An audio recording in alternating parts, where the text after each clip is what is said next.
What up, Eddie? How's it going, bro? Got you in town. Yes. Yeah. Sorry, guys. Welcome to the JP Real Talk podcast. This is episode 4. And today we have something very special. Eddie's actually from the East Coast, Miami, Florida to be exact. And he runs a very interesting page where I'm a huge fan of. It's called Men's Physique News. You also run the Men's Classic News. And then your girl runs the bikini page. What Eddie's doing is very interesting to me, just the fact that it's new generation of news. So what that means is he's getting the news from the source, through different types of source, condensing the news down to give it non-biased as possible. But at the same time, he highlights the news of the athletes leading up to the show. So he builds context of the show, hype and context of the show. And at the same time, he delivers the aesthetic of the videos, he delivers the aesthetic of the write-up, and at the same time, he has speed involved with the way you deliver news. And like it or not, other companies that were aware of BuzzFeed, Vice, and other new generation news outlet came up and made money from just re-delivering news. Correct, yes. And so this niche does exist. This niche really exists is because of our new way of production at such a low cost, because we have so much new ways of distributing the news. But for us, is the secret sauce is how can you monetize on the news? Correct, yeah. And that's the secret sauce. Yes. Yeah, and that's what you're learning through right now too. That's the process I'm going through right now. Okay, so guys, very interesting podcast in general, because you're going through see what goes on in Eddie's mind, what goes on in my mind, and what goes on in the future of the way of producing news now too. It's like purest form of entrepreneurialism at its finest right now. Basically, yeah. And you got Eddie. So we're good. I'm the guy. So you want to give the viewers some context? Well, basically, my background is that came from a graphic design background. So been doing graphic design for about 18 years. Wow. Went into web about maybe 10 years ago. So I'm fully versed in graphic design and website development. Creative, and always been in the creative industry. So that's basically my background. Now leading into this, going into something like, what I did with the page is I took all my personal resources, what I can do, and made it a product that stands out above the rest. One of my big things going into this industry was, if we're such an aesthetic industry, why doesn't it look aesthetically pleasing with everything else that comes out? So that's one of the things that I wanted to kind of fix going into this, is give everything an aesthetic look, a branded look, something that people could understand, and something that people could see that's nice, clean, and love all the way through whatever I'm presenting. So that's one of the things that's that was on my heart, on top of the fact of, with all my training too, I've done social media and social media background with all my clients. And I took that into this as well, and that was another issue that I saw that needed to be fixed, is the social media aspect of it, that none of all these other news sources take advantage of whatsoever in any which way. That was Eddie brain farting right now. Basically. That was his elevator pitch. Your elevator pitch was perfect, just the fact that I was the same manner. That's why you're like, wow, your clothes is really good. Because we have aesthetic body wearing our clothes. And when it comes to clothing, I'm the same way too. I've tried to do my own clothing lines, and my thing was always the quality. And that's what always stood out for me as a consumer and as a business person, that I always wanted to have the best quality stuff no matter what. Hands down. Yes. Because it doesn't make sense to represent the niche and not deliver the same aesthetics across all platforms. So that's why with Build Apparel, my biggest problem is to make sure we present our guys properly to the world. I'm dressing our dudes. And to have the responsibility of dressing your niche, you gotta do it right. It's the responsibility that I have to own up to when we develop our collection. Same thing, responsibility. It's like, imagine ESPN doesn't deliver baseball aesthetically, football aesthetically, and all the niches they represent. Same manner, right? Yes. But it doesn't correlate to the people that are coming up. It's like, oh wow, if I do it this manner, I need to do it this manner too. Yeah. No, I mean, I usually equate it to, let's say WWE as an example. Great platform. 80s, 90s. Yes. I mean, it looked horrible. It was at the ground. I mean, it was really grungy, really raw. POV style. Yeah, exactly. But now you head into the 2000s, and their brand has like escalated into a humongous production that's like it's all showy, and they've brought it up from barely nothing. But the thing is, if they weren't all showy, they would have been lagged behind and never been able to come up and be the leading force in entertainment, period, basically. You know? I fully understand. And just remember this, because boxing didn't do its job properly, it gave space for UFC. Correct, yes. UFC came in like with production value, with camps, with good aesthetics, with great promotion. Yep. That's why they outtook boxing when it comes to even views. Yeah, nobody wants to see a boxing match anymore. And it's once a year, and it's hosted by Mayweather, because he has his own production value behind it. But boxing itself is so grandfathered. And it's like, I really don't want to see that. Yeah. Like, come on. I'd rather see some guys take people down to the floor, than have two guys just going at it with hands. Yes, 100%, 100%. The other part too is I actually got a good few hours with you to understand how you actually got into graphic design. Is very interesting, guys. He's been doing it for 18 years, web a couple years, but before your 18 years, you actually had a mentor. No, you were under someone's umbrella to learn the craft. Yeah. Yes. So here's the thing. It was roughly like around 2011. Okay. I was battling through jobs and stuff like that, and odd jobs. You had a bunch of odd jobs. Yeah, I was basically, it was a really rough time. I just got divorced, was broke and trying to find like my hold in life again, basically. And I had one job, got fired from it because they just didn't like the way they didn't. Let me take that back. I didn't want to do certain things they wanted to do incorrectly. I wanted to do things the right way. They wanted to do things the incorrect way. They didn't like the way I did it, so they let me go. But with that, I was already going to a church, and in that church, the person I met, that's my mentor, decided to take me in, give me a job. And he comes from a corporate background. He went to University of Florida for graphic design.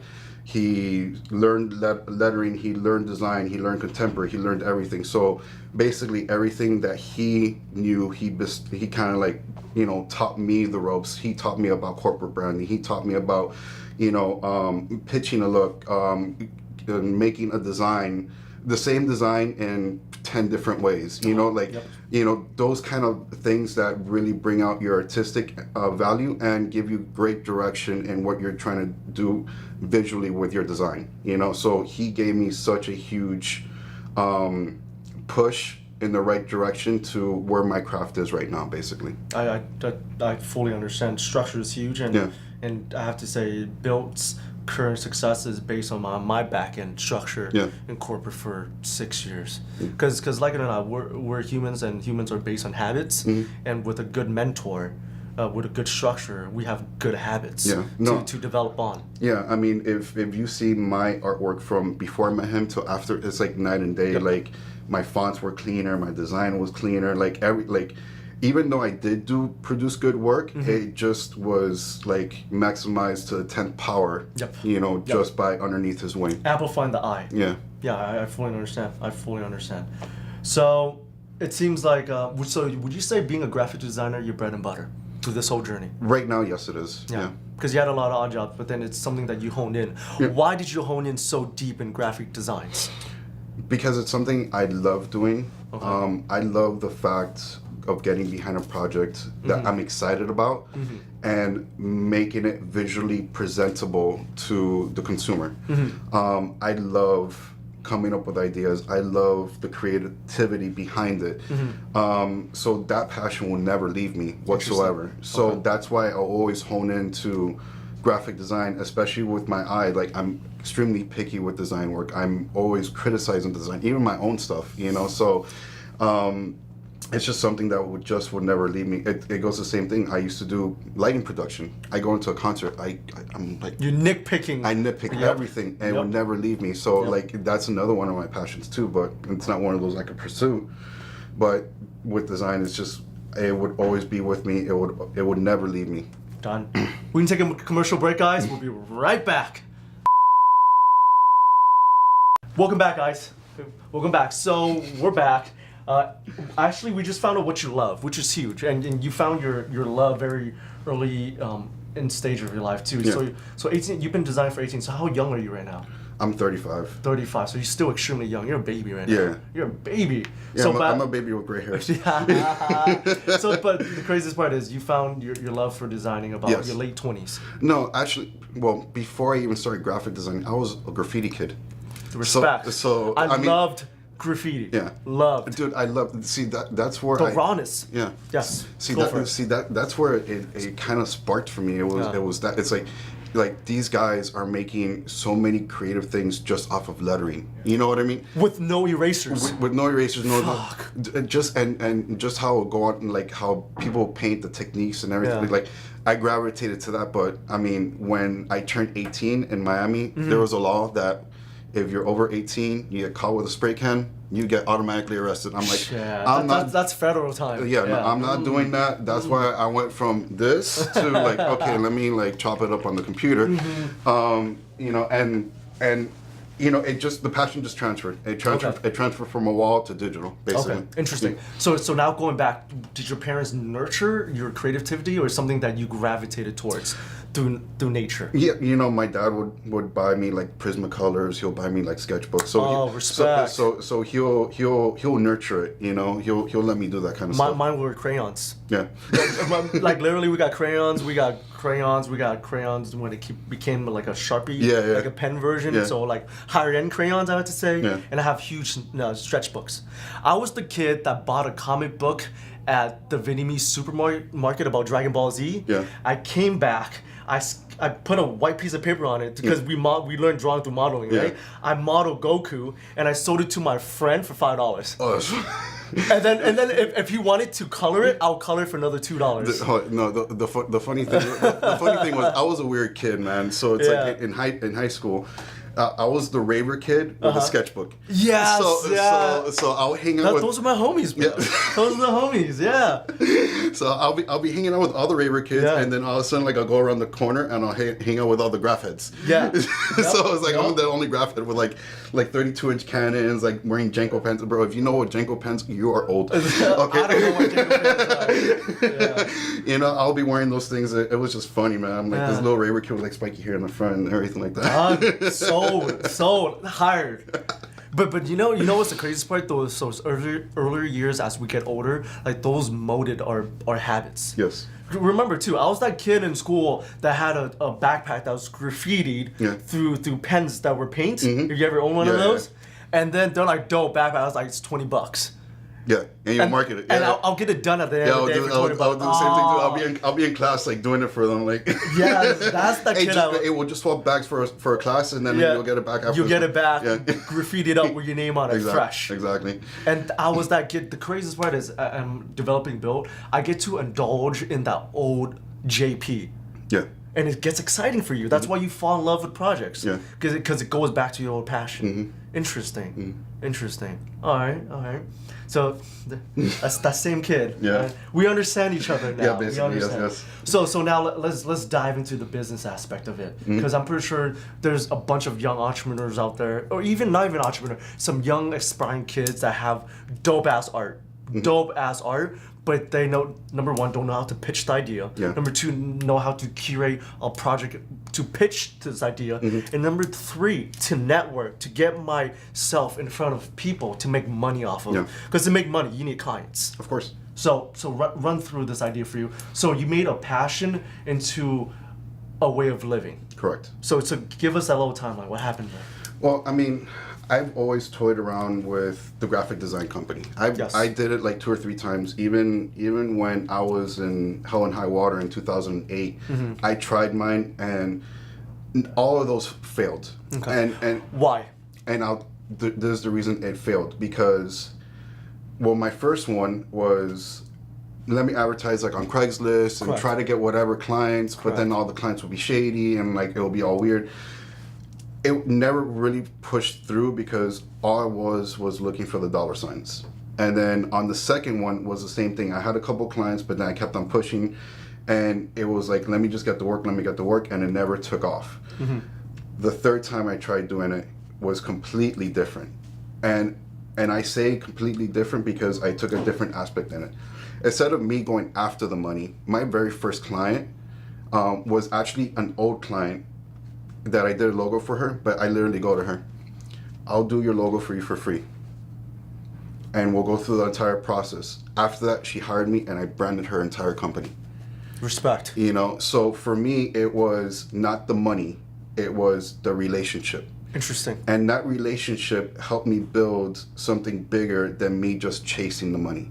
Respect. So that mindset of me helping out and even sometimes doing a freebie here and there versus just wanting the money right away helped me build those relationships a whole lot better and helped me generate more income because it was a more solid relationship with somebody that I could talk to versus a skittish relationship that somebody just walks in through the door and I just want to take their money.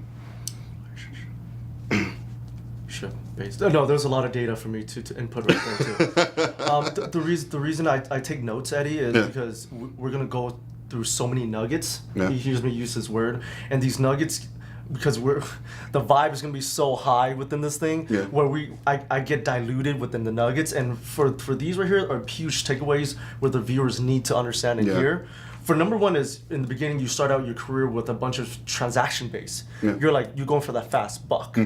Right, you did it once, didn't work. You did it twice, probably in a different manner, maybe more sophisticated. It didn't work. And number three, you're like, let me freelance this. Was it true? Yeah. Or was this an old customer?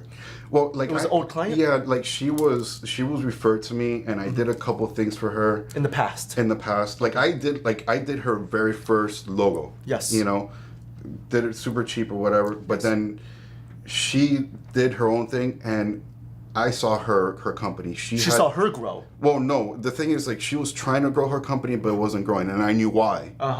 And because I would see the logo I did, there was like 15 different variations of the logo. She never stuck to one. She never stuck to a specific bad look. branding. That's bad branding in general. So then that's why when she came up to me again, I was like, your look is all over the place. Like, I could pull different pieces and it does not look like the same company. I understand. You know, so I basically told her, I'm like, we need to solidify your look. Let me work on your logo. Don't even worry about it. And I'll brand your entire thing and we'll work from there. And then ended up from me doing her logo for, for free to being on retainer for 3 years, branding and building up her entire company. I understand. You know? And that pullback, I was like, I understand. Yeah. So come back. As a creative, free work makes sense, but you have to understand the free work has to make sense. So now I would have to ask this. You did the free work. What was your follow-up statement, which is actually more important than that free work, to get you additional work? You didn't sit there and twirl your finger until he goes, hey, Eddie, do you want to take care of this project, this project, this project? You took the initiative too, I'm pretty sure. Yeah, well, in talking with her, her workload was an every week thing, an everyday thing. So her business was based off of social media, so she always needed ads. She needed to sell online, so making her website, building her website, maintaining her website. So even though I did take the logo, I knew everything else was following up behind it. So and I knew that I could tackle everything. There was a strategy behind the free work. See, that's what I want to hear. Nothing in life happens by luck. Well, there is. It's very percentage, like 5 to 10. But by you doing this, there's a strategy for the future too. Exactly. Done. Yeah. Based on strategy too. Yeah. So how was your conversation to retain the my fun facts is I love long-term relationships. I think I preach that part about the most is you get the most benefits out of a long-term relationship, and to be honest, a retention on a relationship is cheaper than acquisition a new relationship. Well, and we had this discussion the other day that I'll do a per project and I'll do a retainer. I love retainers because of the fact that not only do you have constant work, but it's constant relationship building with that client versus a per project. You'll only work with them on that project and then they're gone. Yes. A retainer, it's constant communications, constantly talking to the client. It's building a humongous relationship with them that I think is worth more than just a per project basis. I truly believe it, and I truly that mentality, that principle gets applied to all aspects in life. We're taking a break. Yep. Welcome back, guys. We're digging quick. Yeah. You're surprised how fast this is going, right? Yeah, I am. It might seem forever on the video, but we're moving right now. We're moving pretty fast. Quick, so great relationship. You started transitioning because you know your craft was good. You're like, I can monetize myself. I can monetize my service. But you took a different couple approach. It didn't work, and then you're like, let me try long term. Let me try diving back into an old customer base. You didn't acquire something new. Yeah. Let me go back to an old client that I had a good relationship with. Yeah. Didn't take too much effort, but then you started providing value for free. Yeah. Because you understand the long term of this current value statement for her. On top of that, now let's transition into 18 years of work. Okay. What has worked and what hasn't worked for you? You're still learning. I'm pretty sure you're still making mistakes right now. Yeah, I mean, well, one thing that really hasn't worked for me is... What hasn't worked? Okay. Not work, okay. You know, in the graphic design world, client is always, how much does it cost? Yes. I don't do that discussion, especially if we just meet.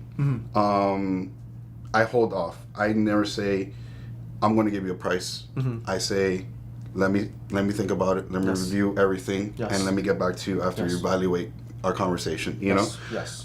That's some of the mistakes that I've done, because the moment you shoot off a number right in conversation when you first meet, you may scare them off right away, and it's on that teeter point, and they may never call you back. So that's one of the things I've learned a lot. Let me see. So that hasn't worked. So that hasn't worked. So how you reapproach the conversation? You come back and you reassess. So I'm guessing you do more portfolio building on your first conversations. What you did with me. Correct. Yeah. Before there's even a concept of a number involved. Yeah. So you come back and you refine the proposal. You show the value which you're gonna add, and then you shoot the number. Yeah.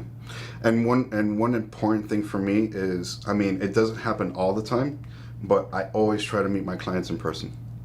That is a huge thing, because whenever you start doing something just over the phone, you know, I always see that there's more of a benefit being in front of the person and talking with that person in person than over the phone, because a sale could be generated right there in person than over the phone.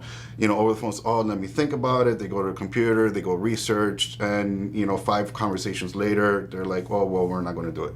You know, so I feel it has more of a stronghold in person, and having the conversations in person and meeting, you know, just basically building the relationship with them in person, seeing their reaction, their facial reactions, and changing your train of thought or your thinking based off whatever's happening at that moment. You know? I fully believe in that aspect too. All my best sales are in person. Yeah. So on top of that too, I want to give some viewers some context. They're like, all right, Eddie, if all of my work has to be in person because it has the best closing rate, how much of your clients are now digital or online, and how much of it do you have to visit in person? What's your spread right now? No, I mean, majority of my clients are all remote. Interesting. You know, there is maybe like 1 or 2 clients that are in Miami that I'll go see periodically, but it's not like I have to be at their office from 9 to 5 for a specific day. I try not to do that, because first, now all my time's just for that client. Now I can't even work on other clients. You can't scale. I can't. It's like if I'm in somebody's office, like, how am I going to be in somebody's office talking to other clients? You know, so I don't try to be tied to any one client being in any specific spot with them. So I just try to be remote, and I'll visit them from time to time. If they need me for a meeting, I'll go and see them. You know, but, you know, I only have a couple clients like that. Other than that, some of my clients are in New York, South Carolina, California, even like North Florida. So like I never even see them. Interesting. But as a beginner, would you recommend a beginner graphic designer to just work locally to build a book of business, or they should spread their wings large and go for the whole nation? It depends on their skill set, I would think. You know, if you're still trying to grow... If there's a baby Eddie right now next to me, what would you tell that baby Eddie? You know, I would literally be, do it locally, get into maybe like a club or go into a printing shop, learn from other people and learn your skill set, but do it locally. And then once you get the capability of, being able to market yourself better and to have the actual skill set to take on bigger clients, then you could start going, outside of whatever town you're at, or even go online and try to do your stuff. That's exactly what. And the craziest part to you too is you don't mind saying, "Hey, go learn from somebody. Yeah. Go get paid and then learn at the same time." I mean, I had to learn from somebody. Exactly. So why am I going to tell somebody? No, just go do it. No, don't learn from somebody else. I had to learn. Everybody has to learn from somebody, and that person learned from somebody else. Yes. So it always gets passed down. So it's like, why am I not going to tell somebody to learn from somebody else, or why am I not going to teach somebody else? Because they have to get somewhere somehow. I truly, you guys got that takeaway. Huge takeaway right there. Learn, grab tools, get your bat belt going, and then go wide. Yeah. So go niche first. So what has been working for you the most right now? So what has been working? It seems like it's relationship based has been working. The relationship base has been working for me. Right now I'm actually keeping my stuff small. And because I'm keeping it small so I can pay more attention to those clients. Interesting. And because my thing is that now I'm running two businesses. One does make me money, the other one doesn't. I'm trying to, make money with that. So keeping myself a little bit small with clients that pay me pretty well is helping me funnel everything else in my second business. Interesting. It helps me keep a little bit mobile, but still, I'll still be able to keep and build all the work here while I'm still trying to build this up. Split through effort. Yes. Okay, split through effort. Split through. Well, remember, guys, I'm writing down split through effort because he's trying to feed two babies right now. Yeah. The first baby has some legs, it's walking already. I imagine business as babies. Yeah. Is your first baby? It's pretty mature. It's walking. It's moving. You're like, I could give this one a little bit less attention, but then I'm more interested in this side project. Exactly. Being entrepreneurs, we're always. It's like the dating game. You're always gonna look at the chick walking past you, but you don't have enough time. Yeah. But for us, it's diving to businesses, not chicks. Businesses. It's like, it's pretty interesting over there. Like, what you doing over there, buddy? Right? You know what I mean? That's us with business, though, right? The serial entrepreneurship is like, I actually want to dive into what you're selling. You selling houses? I want to sell some houses. Yeah. It's that mentality. It's a mentality. You always want to get into something different. You always want to keep on learning. Yeah. Yeah. So I fully understand what you mean. Yeah. Yes. On top of that, we're gonna shift. So hopefully you guys got some good takeaways on how to actually work a relationship, start a relationship, and maintain a relationship, and how to divide your time and your hours per day to maintain, to source, and retain. Yeah. Yeah. Yeah, I mean, and I do all the work myself, so it's like I have to really time manage what I'm doing through the day. Okay. Because at the end of the day, I have to try to keep, both everything kind of happy and flowing at the same time. So I have to make sure that nothing crosses in within each other, or damages a relationship from one to another. So I have to be careful with that. Not to overextend too, because you don't have an apprentice, so everything's under your belt right now. That makes sense. We already talked apprenticeship already too. We don't have time in this one. Maybe part 2 when it comes back. But let's dive into your second baby. This is the one I'm very interested in because I know this one is going to take off because we're in the world of information. The more information, the better. We like to consume through audio, consume through video, consume through socials, and consume by just connecting with each other over the phone too, because we share news now too. It's like, did you see that over there? Of course. Over the phone too. So for you, is why men's physique news? As out of all the news you could curate, it's men's physique news.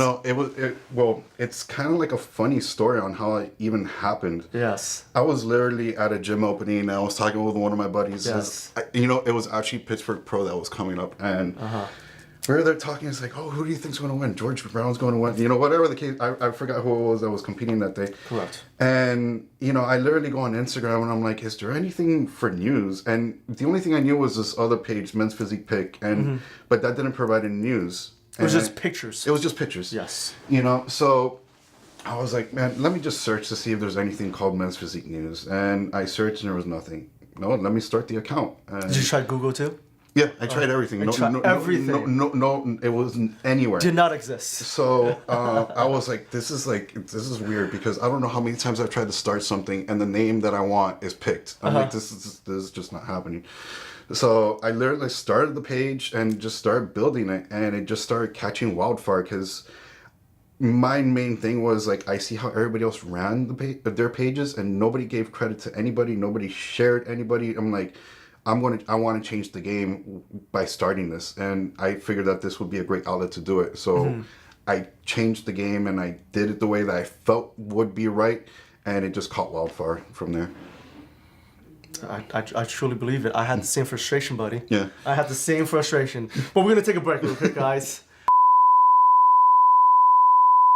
Okay. Let me know when we're back. Good. Guys, welcome back. We're at the last intel of this. Hopefully we can wrap it up in the next 10 minutes. I think we got this. So Men's Physique news started out between frustration of you not getting the news source where it's from. Yeah. The second thing is you saw a need in these news. Yeah, huge. And did you actually like Men's Physique? No, that's the thing. I'm a competitor. You're also a competitor. Yes. Fan. So already by the time I even started it, I think I had already done 3 competitions. Okay. Yeah. I'm a competitor myself. Like, no joke. Yeah. Not a lot of people Can know. I see your stage pitch? Yeah? Fuck yeah, you can. Hell yeah, you can. If my girl has to dig through it, my girl has to dig through it. Because I wouldn't want to represent and feel like I'm within the niche if I didn't go through the same grind. You know, like the same thing too, like I would feel if I was disconnect. Yeah. There's a disconnect. If I wasn't a competitor, how would I be able to connect with the page? Yes. You know what I mean? Like, it would be weird if if Fat Joe just started the page, and how is he going to connect with those people who've never stepped on stage? Correct. And know what it's all about or what it entails. I truly believe it. So it came out from an internal combustion, I would have to say. Yeah. So was it now? How old is the page? It's a year and a half. A year and a half. Yeah. So a year and a half later, I'm gonna put a year and a half. Mm-hmm. So what do you foresee within the next year?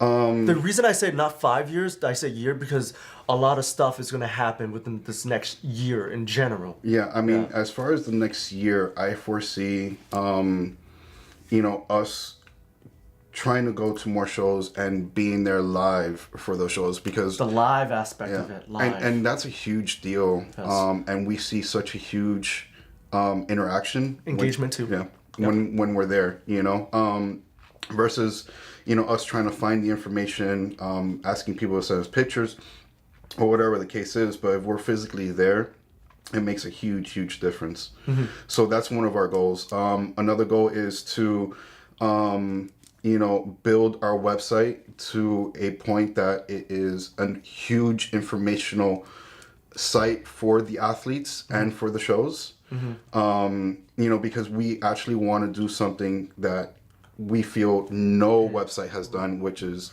provide stats, provide information on all the athletes, shows that they've done, shows that they've won, and everything like that. Even the athletes have their own profile. Well, that's the thing. That's what I want to be able to do. And on top of that, like, I could contact an athlete and be like, hey, I don't know all your shows, but here's your login information. Plug in all your information. So I want to be able to get that kind of system on there.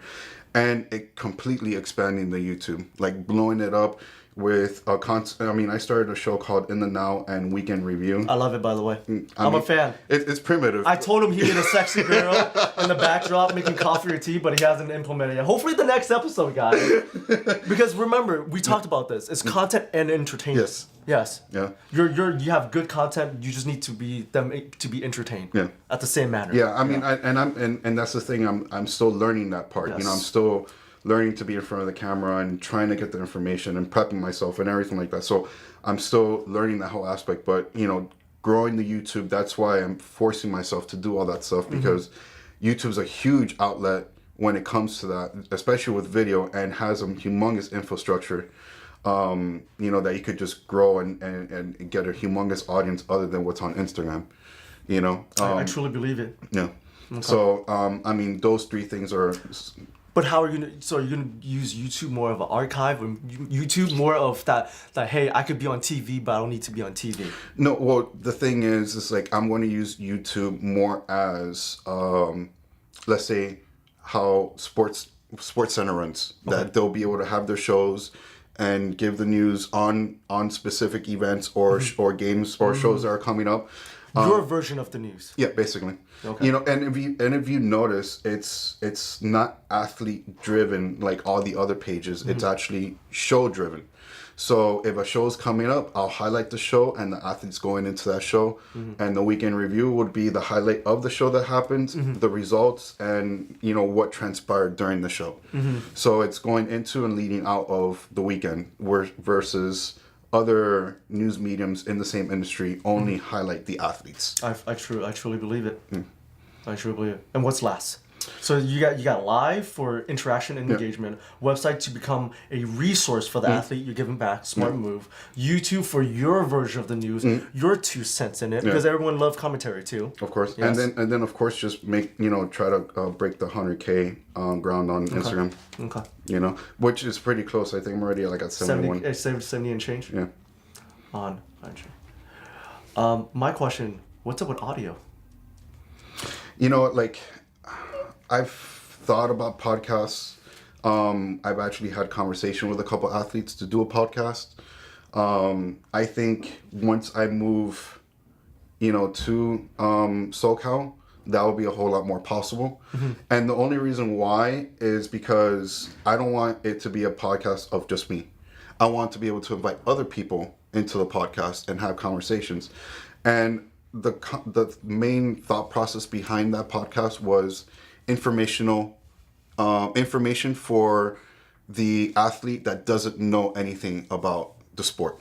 Interesting. So basically we wanted to give them a podcast on how to compete, how to start competing, what it takes to go into a show, your dieting, picking a proper coach, picking the tanning company, picking your board shorts, how to present yourself, everything, all the information that any athlete that's trying to get into men's physique doesn't know about. We want to be able to provide them resource, and that would be like the podcast. So that's been in the talk, but it just hasn't materialized yet. I'm still waiting for that perfect moment to be able to introduce that. The reason I'm bringing up podcasts is I'm a huge fan of podcasts. Even my habits has changed, and I just want to give you my perspective too. Is if I'm doing cardio, I'm watching YouTube. Great, you're on YouTube. But when I'm driving, I listen to audio. Yeah. So for you to be in their head, pretty much 2 occasions is huge. Yeah, and that podcast, we were going to do it both video and audio. Yes. So like we were going to do it on YouTube and we were going to do it on SoundCloud. I told Randy, the producer here, to transcribe my audio from my podcast to load it on Apple podcasts. Yeah. And he hasn't done it yet. Yeah. Look at him. Yeah, no, because and like the reason why I pick SoundCloud versus iTunes, I feel like sometimes iTunes, it's a process to do the subscribing and to do the downloading, versus SoundCloud's a little bit more social, and you have comments and interaction, and you can actually have conversations within the actual wave. Nice. That's very good to know. Yeah, I see it. So, and for you is, how are you planning to monetize this service?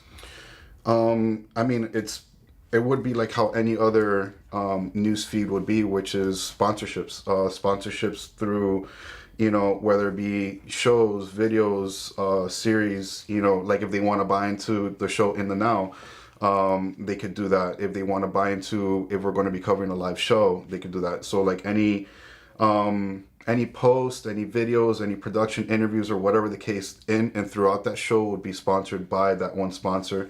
Or they can even sponsor spots on the website so they can have eyes on the logos. Even stuff on the like audio, you read off a little commercial. Well, that's the thing. Even too, it's like some companies will have what's called a pre-roll. Yes. So they'll have a pre-roll commercial going into the actual video. Yep.